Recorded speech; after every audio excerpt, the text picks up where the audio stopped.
My scrap pile was out of control. Until now. I'm making a quilt so scrappy, it might just be the wildest one yet. I'm diving into every last bit and I'm not holding back. For the first time ever, I almost ran out of scraps. Let's see how far they go. This video is sponsored by FlexiSpot. For this project, we need all the strips we can get. But don't limit yourself when digging through your scrap pile. A square can turn into 2, even 3 strips. If the color works, use it. We need all sizes too, even crumbs. Don't toss anything just because it's the wrong shape. We're after color here because we are doing a rainbow quilt. Just not exactly the way we used to do it. First, we cut 5-inch squares for our base fabric. You don't have to use it, you can just sew the strips onto one another, but I like the stability it gives the fabrics. Since I started this channel, I thought about getting a new desk, but nothing ever felt quite right. Then FlexiSpot sent me their E7 Pro last year, and what a difference. It's a standing desk, which means I can raise or lower the height anytime I want. So, I can just stand when I'm cutting fabric, or I can sit down when I'm prepping it or sewing. It just makes everything so much more comfortable. And our base fabric is done, 64 squares. Let's focus on our strips. They don't need to be all in the same width, so if you happen to have a strip that's slightly thinner than the other, you can use both.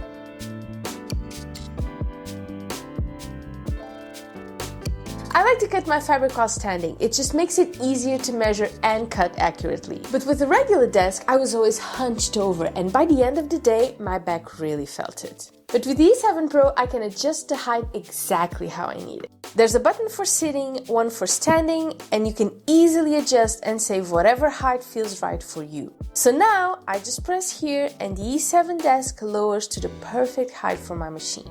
We are not placing one center strip like I usually do. We want one strip on the left side of the middle line and one strip on the right side of that line, so the square is completely divided into 2. For this block, it doesn't really matter if the seams are straight or if the strips are parallel. Just press each strip as you sew to make sure you don't bulk up the fabric as you add the next strip.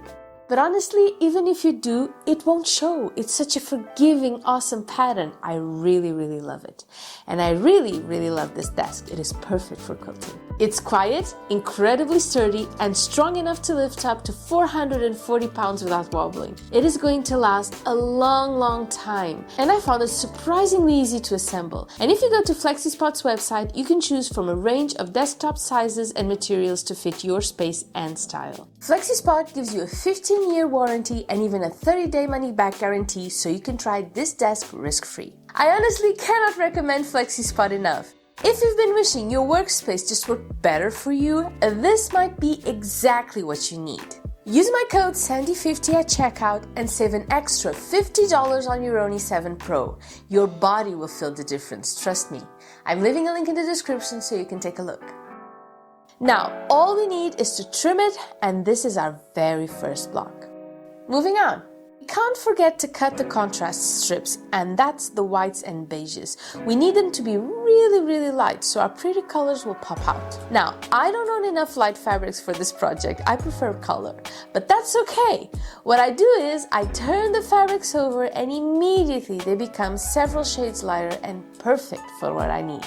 And I'm always up for ripping my fabrics, but I do not advise it for such thin strips. For this one, we need only the light fabrics. We're making a whole square with these. They are essentially background blocks.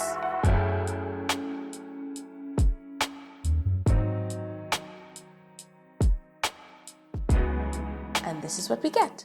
We need 16 of these light background squares. As for the remaining 48, it's 12 in each one of the 4 colors. So 12 in blues and purples, 12 in reds and pinks, 12 in yellows and oranges, and 12 in greens. Well, half of them, because the other half of each square is light. We've seen it before. That means we need enough strips to fill 64 squares, so that's a whole lot of them. We are putting a serious dent on our scrap pile. We want them all gone, so let's keep going.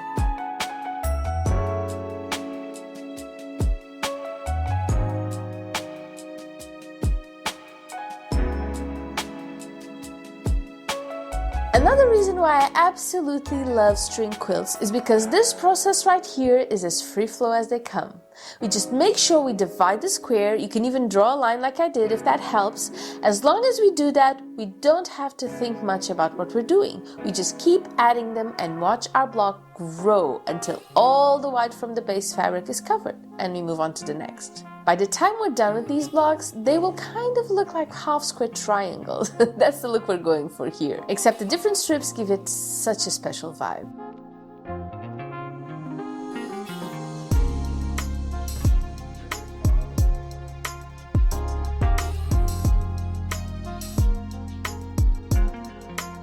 I thought a lot about options for these 16 squares to make them easier and quicker to make, like using wider strips or leaving them white. But in the end, I think this will look prettier, if you just make them exactly the same way we made our other blocks. Except maybe we don't need to be as careful in dividing the square. We can just add a strip to the middle of the square and grow it from there without having to split it in half.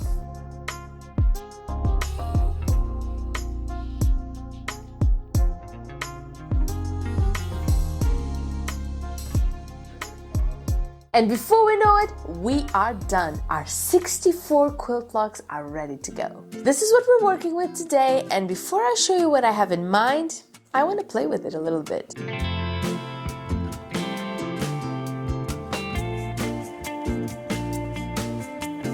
The truth is, anything you do with string quilt blocks will look awesome. So I just want to give you a hint of what that looks like.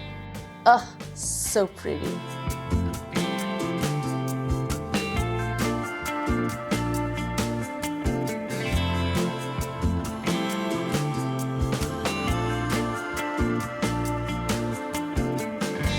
I could be here all day, honestly. There is just so much you could do with these blocks right here. Let's move on to our final puzzle, the one I intended to make all along. You know how much I love my stars. Let's sew this beauty.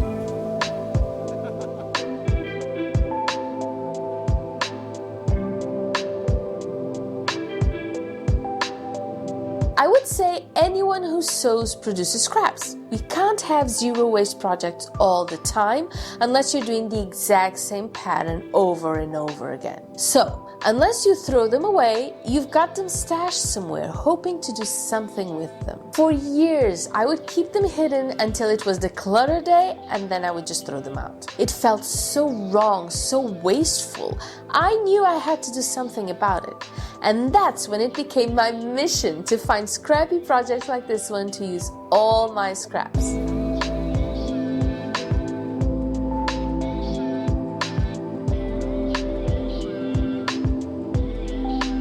We're almost done here. All we need to do is press this nice and flat before I can show you what we've done today. No need to trim it really, because we used our base squares as our reference, so we know they all measure the same. Clever, right? And here we have it. Our beautiful modern string stars all ready to go. Oh, how stunning are these? All done in a jiffy. This may just have been one of my all-time favorites. I hope it's yours too. And I will see you soon. Bye bye.